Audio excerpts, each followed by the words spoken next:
Si vous n'aimez pas l'architecture, aimez au moins la culture. www.misteremma.com. Art Tendance People.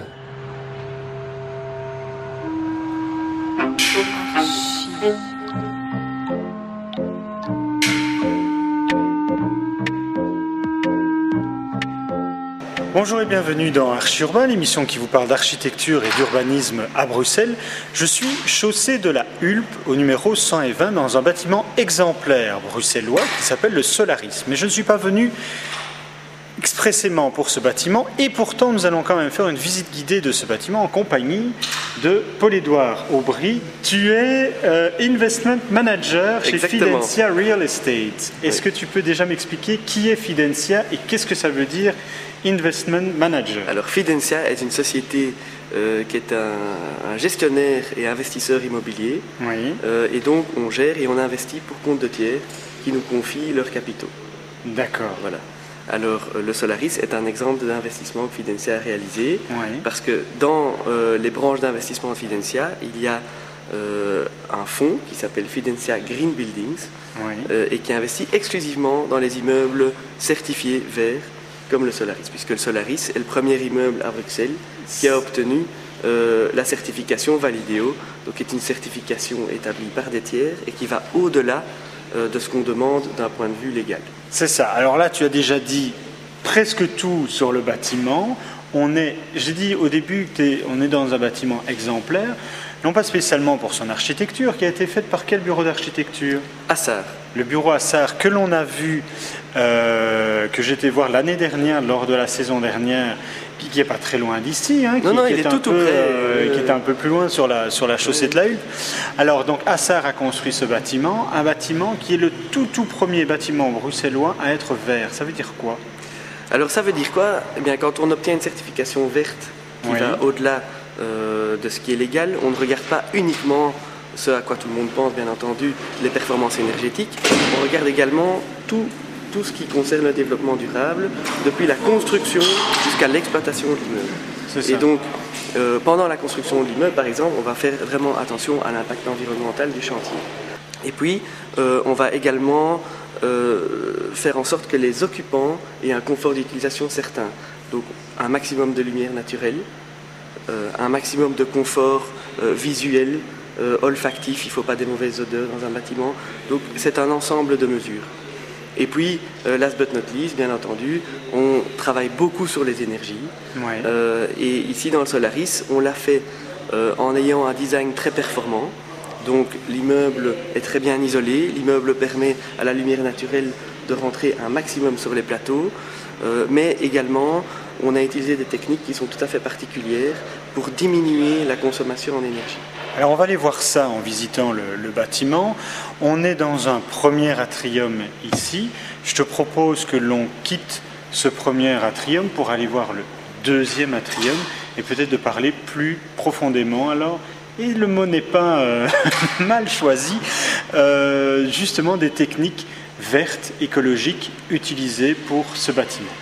Voilà, alors ici on a une vue encore plus magnifique que de l'autre côté. Nous sommes au 6e étage du bâtiment qui en comporte 7. C'est ça. C'est ça. Et au 7e alors, il y a un occupant qui a comme un penthouse, de magnifiques terrasses. Bon, comme il fait moche aujourd'hui, on va juste seulement regarder le paysage à travers la vitre. Qui donne où en fait? On est en face du parc de Boisfort d'un côté, c'est l'hippodrome de Boisfort, oui. Qui a été transformé en golf. Oui.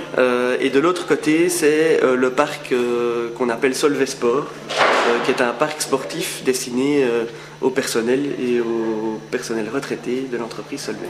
Pourquoi avoir fait ces grands atriums? Ça a une optique particulière? D'abord, c'est beau. Et donc on trouve que l'immobilier vert ne doit pas être un immobilier de souffrance. Et donc c'est pas parce qu'on est vert qu'on doit être moins beau, moins confortable.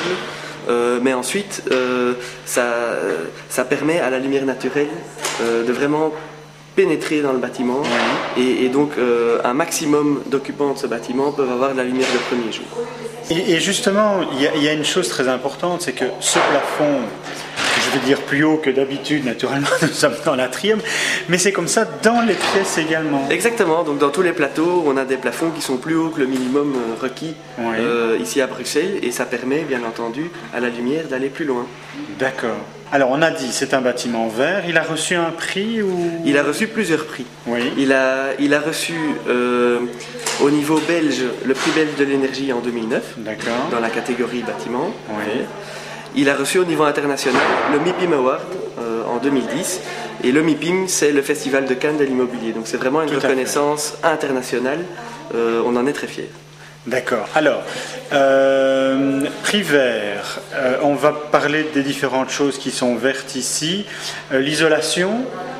L'isolation, en effet, donc le bâtiment a été très bien isolé parce qu'un bâtiment qui consomme peu, ça commence par l'isolation. Après, on peut rajouter toute une série de techniques, mais si le bâtiment est mal isolé, on ne va jamais arriver à nos fins.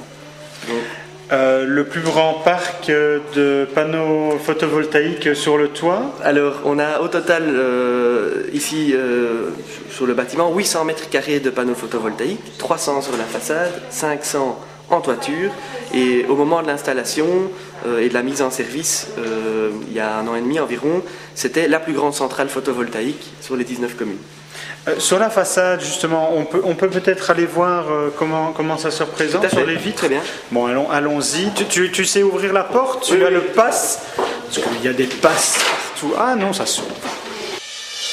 Juste derrière Paul-Édouard, donc ceci, ce que je montre, ce sont des panneaux photovoltaïques. Explique-moi un peu comment ça fonctionne. Ah bien, ils captent l'énergie solaire et la transforment en électricité. Et comme ça, on peut mettre ça sur ses façades? Alors, évidemment, c'est relié à tout un appareillage très spécifique qu'on appelle des onduleurs et qui permettent cette transformation. Alors, il faut un permis, évidemment, pour pouvoir mettre ces choses-là sur ses façades. N'importe qui ne peut pas le faire. D'accord. Mais oui. Et ça capte aussi bien sur une façade que sur un toit? Alors, ça capte normalement mieux sur un toit puisque on a une inclinaison qui permet d'avoir la meilleure exposition en moyenne sur l'année en étant incliné à 45 degrés direction plein sud. Ici, on est direction plein sud. Les panneaux qui sont en façade ne sont pas inclinés à 45 degrés, ceux qui sont en toiture le sont bien.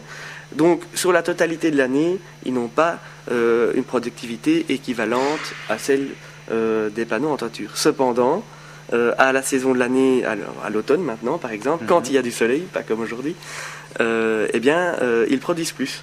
Ah, d'accord. Parce que le soleil est plus bas, plus rasant.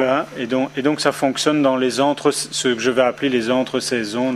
Le reste de l'année aussi, mais en été, évidemment, les panneaux en toiture sont tellement bien exposés qu'ils produisent beaucoup plus. Et je trouve ça intéressant parce que généralement aujourd'hui les architectes vont mettre une seconde peau au bâtiment, que ce soit un mur de verre ou je sais pas quoi pour soi-disant isoler.